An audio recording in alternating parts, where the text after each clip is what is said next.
aqui hoje no nosso telejornal com um especialista no assunto em direito civil, que irá nos dar uma breve explicação sobre o que é autocomposição, heterocomposição e autotutela. Boa noite, meu nome é Caio Eduardo, bacharelando em Direito e estou realizando uma pesquisa jurídica nos assuntos mencionados.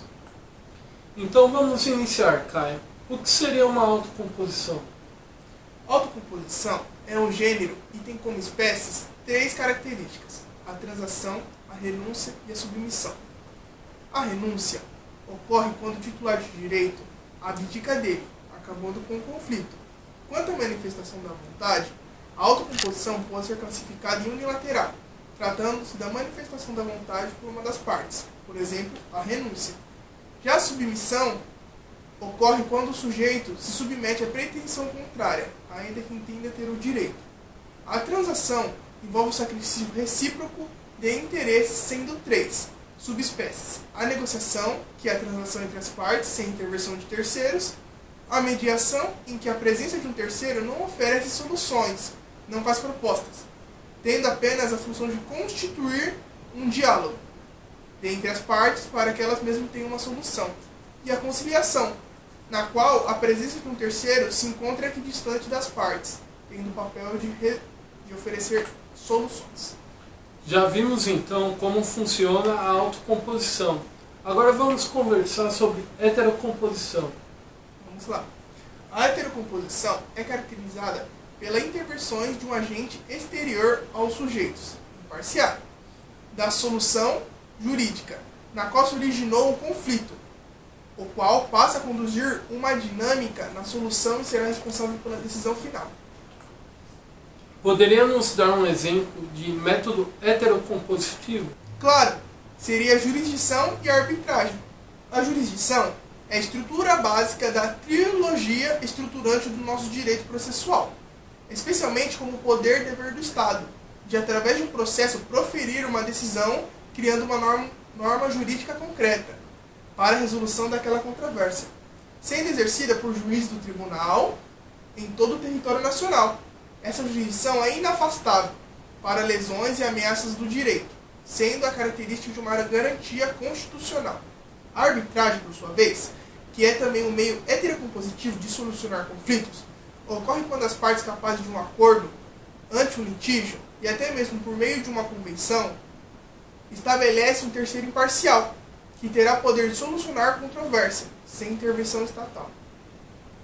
Está autorizada na forma da Lei 9.307, de 1996, e diferentemente de um processo judicial, a arbitragem é um método alternativo que oferece decisões com agilidade, a partir de técnicas de resoluções de conflitos. É conduzida por um árbitro, da escolha da confiança das duas partes, em que a sentença não se sujeitará a um recurso de homologação ao Poder Judiciário, mas produz os mesmos efeitos de uma decisão produzida por um órgão jurisdicional. As características de uma arbitragem são 3: meio privado de solução de conflitos, forma de resolução de conflitos sem a participação do judiciário e também um mecanismo voluntário. Olha, eu agora irei dificultar para você. Você poderia nos dar um exemplo onde a autocomposição e a heterocomposição se juntam? Vamos lá. Irei dar um exemplo de que se trata uma apelação civil, aonde cabe os embargos de execução com possibilidade de heterocomposição de débito fiscal, antes de tentar uma autocomposição, e a impossibilidade da violação do livre acesso ao judiciário, afastando o recurso improvido. Neste caso, o Código Tributário Nacional exigia uma cobrança amigável antes da cobrança judicial, que ainda não foi realizada. O magistrado, assistindo à razão, resolveu estatuir em declarar a nulidade da execução, em que buscava a satisfação de crédito, em que não houve a tentativa de autocomposição. Ou seja, neste caso não houve tentativa de um acordo à parte, pois optou ir direto para a heterocomposição.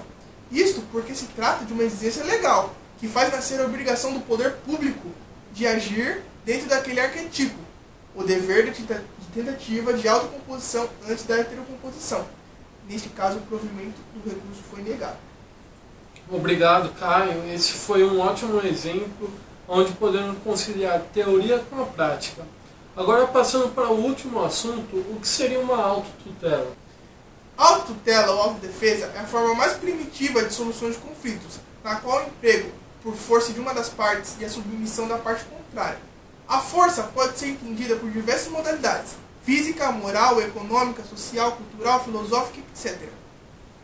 Atualmente, em regra, é vedada pelo ordenamento jurídico, sendo considerado um crime, prelecionado no artigo 345 do nosso Código Penal Brasileiro, de 1940, vistos que atualmente ainda é possível encontrar resquícios da autotutela.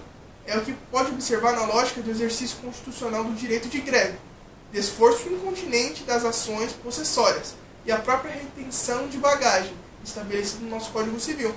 Excepcionalmente, é admitida como caso de direito penal, em que se aplica a legítima defesa, e está transcrito no artigo 23, parágrafo 2º e 25 do nosso Código Penal, e do direito civil, que está admitido desforço imediato da tutela da posse, artigo 1210, parágrafo 1º do nosso Código Civil. Agora vamos trazer um caso prático de autotutela. Vamos lá.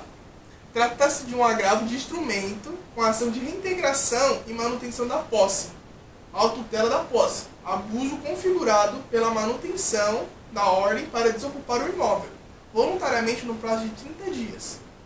O agravante já havia ingressado com a ação de reintegração da posse em maio de 2015, na qual afirmou ter sido esbulhado em sua posse no início de 2013, pelos agravados. Tem sido pleito indeferido em julho de 2016, pois tal fato deu origem à presente ação de reintegração da posse, proposta em novembro de 2016, na qual os agravados buscam a reintegração da posse do imóvel. O caso nos autos apresenta flagrante necessidade de estímulo à autotutela, contrária ao direito que tenha sido correta a decisão de reintegrar os agravados na posse, até ser possível, no curso de instituição processual, decidir quem é o legítimo possuidor do imóvel. Portanto, presume-se que o agravante utilizou das suas próprias forças para reaver o imóvel, que alega ser seu. A autotutela da posse, abuso configurado, a ação foi imediata da posse exercida pelo autor, que já consolidada pelo réu, forma desproporcional do imóvel, colocando os pertences do autor na calçada, presunção homines, trazendo a fixação dos danos materiais, adequada à espécie de danos morais configurados. Para a fixação dos danos adequada à espécie de danos configurados, o provimento foi negado. O que seria uma presunção homines? A presunção homines é entregue da apreciação da pessoa diante do fato, uma apreciação comum. Perfeito, agradeço sua participação e sem mais delongas me despeço aqui e até uma próxima vez. Boa noite a todos pelo convite gratificante à presença de tal jornal renomado e até mais.